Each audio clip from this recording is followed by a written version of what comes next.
Scott Fontana of New York Post here with Bo Nickal ahead of UFC 322 Saturday at Madison Square Garden. He fights Rodolfo Vieira in a middleweight matchup. Now, Bo, there's a distinct Pennsylvania flair to this New York card. I mean, you're not Right. from Philly. A lot of these guys are Philly. You're representing Happy Valley. Is there a party that's kind of like, man, we should really be doing this in Pennsylvania? Well, the drive up's not too bad, so got here in a few hours, so I don't mind the travel, and nice to be in the city.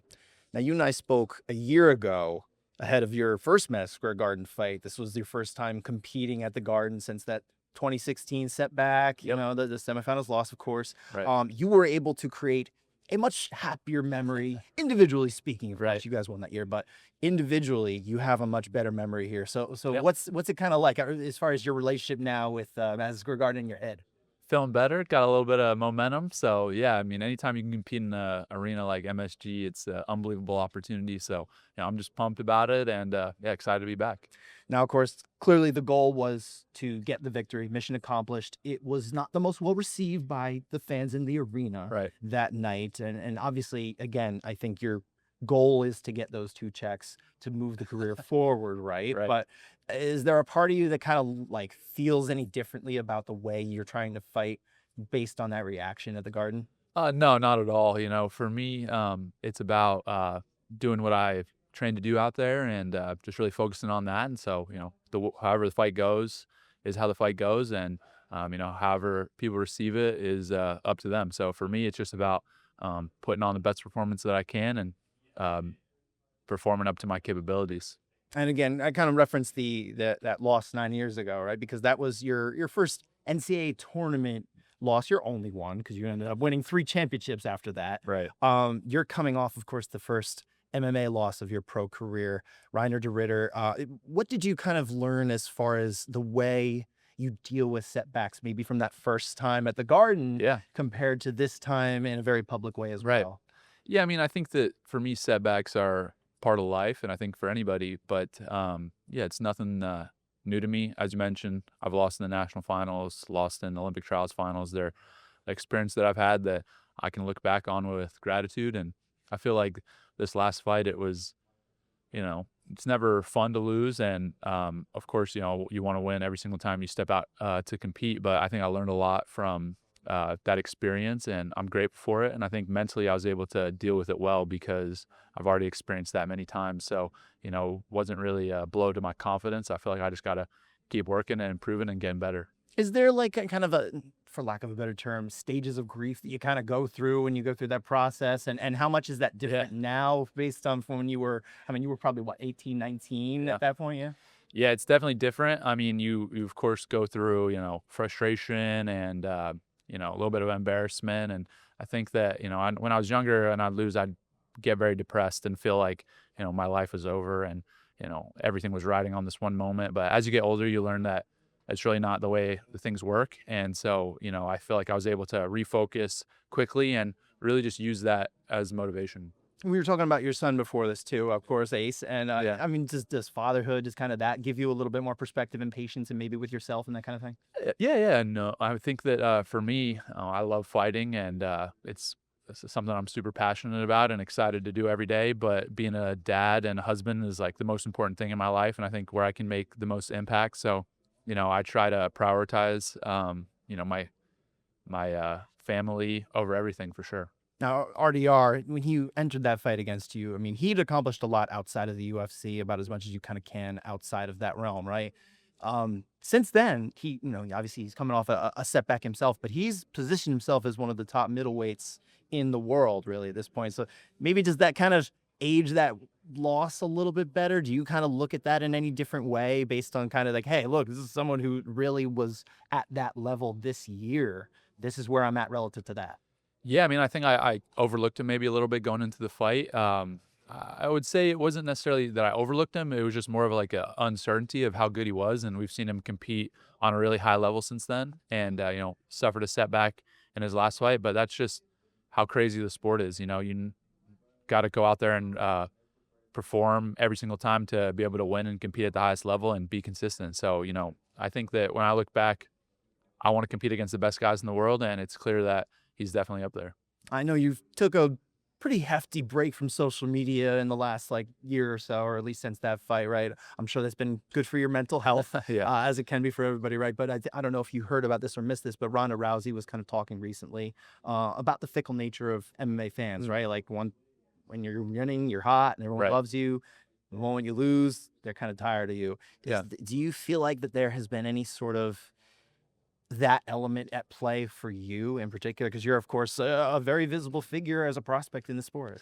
Yeah, it's interesting, because I think that I came in with a lot of fans like to MMA, right? Like I already had a really strong wrestling fan base, and those fans I feel a ton of love and support from always. And I honestly feel like the MMA fans, like most of the people that I came in to the sport and didn't know me already, like a lot of them didn't like me for whatever reason. And so those people I try to not put too much weight on their opinions because they're kind of, I guess, biased right away. Like it wasn't like they really switched up. So I guess that's kind of my perspective of it. And I'm grateful for the fans that I do have that do support me and, want to see me go out there and do well. So that's really for me, something I'm grateful for. Yeah, I mean, even anecdotally, I can kind of just know people I know in the wrestling community, they still really are all about you and Yeah. your journey and that kind of thing, regardless of the setback that you're coming off of here. But is there a part of you that, now you're not chasing, pleasing those people who don't care for you, but like, would it be nice if you could kind of win everybody over? And like, how might you approach doing that?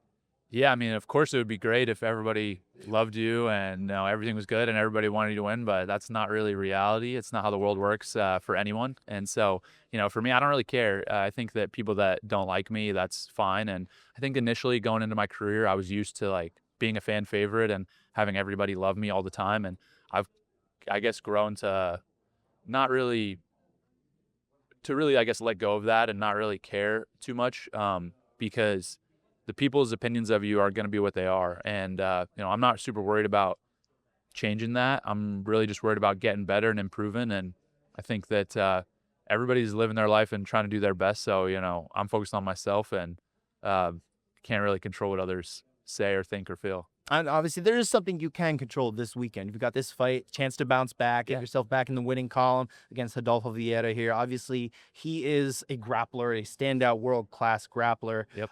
There's some similarities just in that respect between him and Paul Craig, and even to some degree, Reinier De Ridder as well. Right. Do you look at particularly Craig, because it's the same building, same town, and all this kind of thing? How do you kind of look at these two fights as, maybe different in particular? Yeah, it's a good question. I mean, I think the initial differences that I see are pretty substantial. I mean, Paul Craig's a guy 6'4", 225, 230, giant middleweight. Vieira obviously very, physical, but you know, much shorter, not quite the same size stature that a guy like Paul Craig is. And when I look at their games, Vieira more of a top pressure guy. Paul Craig very good with dangerous submissions off his back. So, even though they come from a similar background, I think their styles are very different, their body types are very different. So I see a lot of differences, in the matchup. Is there an element, because obviously you are a world-class, incredible wrestler going against a world-class, incredible jiu-jitsu practitioner, both champions in your sports. Mm-hmm. It's almost like a Bloodsport Kumite kind of deal here, like a Yeah. little throwback to the early Right. UFC days. Is that kind of an intriguing element of this? Did you like that when this came to you? Yeah, definitely. This is a fight that I've asked for a long time, honestly. Like before the Paul Craig fight, I thought it would be an exciting matchup for both of us. And so, yeah, it definitely gives the vibe of like early UFC where who's going to win, the wrestler or the jiu-jitsu guy. And we'll see. I'm happy to represent wrestling. And of course, you guys have well-rounded skill sets. You're working to round out your skill set. He's doing the same. But you did say in the lead up that you are looking to kind of challenge him on the ground. You really want to see how that would go. What is the key to kind of managing that? I mean, you did mention he's more of a top-heavy guy, but how do you manage trying to do that and still do enough to score and or finish the fight?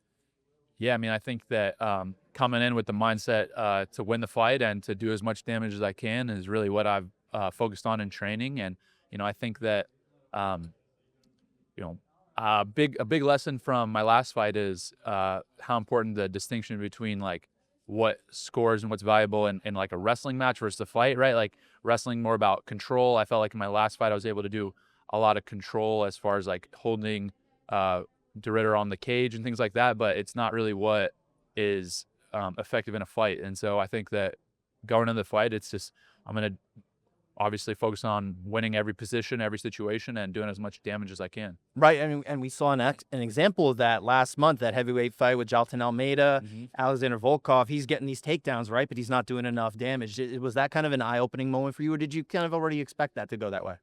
With that fight With that fight in specifically, particular, yeah. I mean, I thought it was a pretty interesting situation. You know, I don't see it very often in MMA. I've seen it a few times in different studies, but yeah, I mean, you gotta be willing to take risk and advance and do damage. I mean, that's what is in my opinion, like the most important thing in the fight. It's like, of course, you know, the guy that does more damage, it doesn't always win, but majority of the time, if you're doing damage, you're winning the fight. And yeah, I mean, it obviously gives you a greater chance to finish as well. The last thing I wanted to have for you is, you talk all the time about how you love competition, right? Like that's kind of what drives you.